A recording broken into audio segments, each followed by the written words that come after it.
सरकार याला गांभीर्याने घेणार नाही। हे प्रकरण फास्ट ट्रॅक कोर्टात चालायला पाहिजे, तात्काळ त्या आरोपीला फाशी व्हायला पाहिजे, ही मागणी आपली आहेच। परंतु यानंतर सरकारने अशी देखील पावलं उचलायला पाहिजे की अशा प्रकारचे जे कृत्य आहेत, ही प्रवृत्ती आहे, ही एका समाजापुरती मर्यादित नाही। या प्रवृत्तीला जोपर्यंत आपण ठेचत नाही तोपर्यंत आपण शांत बसणार नाही, असा संदेश या मोर्चातून जायला पाहिजे। आणि सगळ्या समाज बांधवांना या ठिकाणी विनंती करतो, ज्या कुटुंबावरती अन्याय अत्याचार झालेला आहे ते कुटुंब याच्यानंतर एकटं पडता कामा नये, याची काळजी देखील तुम्हाला घ्यावी लागेल। ही लढाई इथपर्यंत मर्यादित राहत नाही। आपण मोर्चे काढले, त्या ठिकाणी जे कुटुंब एकटं पडतंय, न्यायालयीन लढाई सुरू होते आणि त्या कुटुंबापर्यंत दुर्लक्ष होणं या ठिकाणी सुरू होतं। आंबेडकरी चळवळीचा कार्यकर्ता असल्या कारणाने आम्हाला श्वासाघानी संघर्ष करणारे आम्ही कार्यकर्ते आहोत। लाखो मोर्चे काढलेत, सरकार जागेवर येत नाही। तुम्हाला सरकारला धारेवर जर धरायचं असेल तर ज्या वेळेस माननीय मुख्यमंत्री या शहरामध्ये येईल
मालेगावला बोकरगाव इथे ही घटना घडल्याबरोबर साहेबांनी आम्हाला तेव्हाच तात्काळ आदेश दिले तर आपण सगळं महिला आघाडी मालेगाव पोलीस स्टेशनला डायरेक्ट जायचं।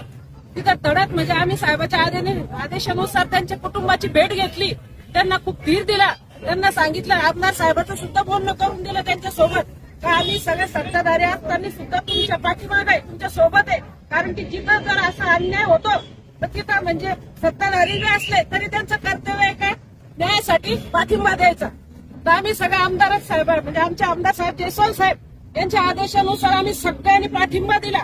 परत मालेगाव पोलीस स्टेशनला सुद्धा आम्ही गेलो, तिथं सुद्धा आम्ही निवेदन दिलं आणि तिथल्या पोलीस स्टेशनला शिपायाला आम्ही इतकं म्हणजे आमच्या भाषेत समजून सांगितलं का बाबा आरोपीला फाशी झालीच पाहिजे। कारण की ती इतकी छोटी मुलगी आहे 3.5 वर्षाची, कारण तिचे आई वडील बघितले ना, मी अक्षरशः म्हणजे आमच्या डोळ्यात अश्रू आले, आम्हाला म्हणजे अश्रू अनावर झाले। कारण अशी दुर्दैव घटना जर अशी घडती तर म्हणजे याला मला तर शब्द नाही।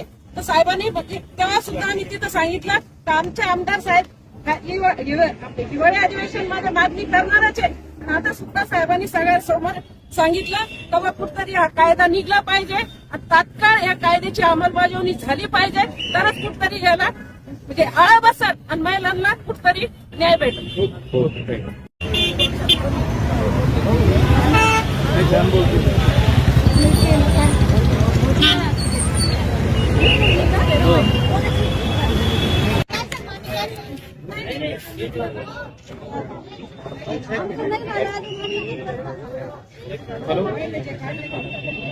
हा इकडे आता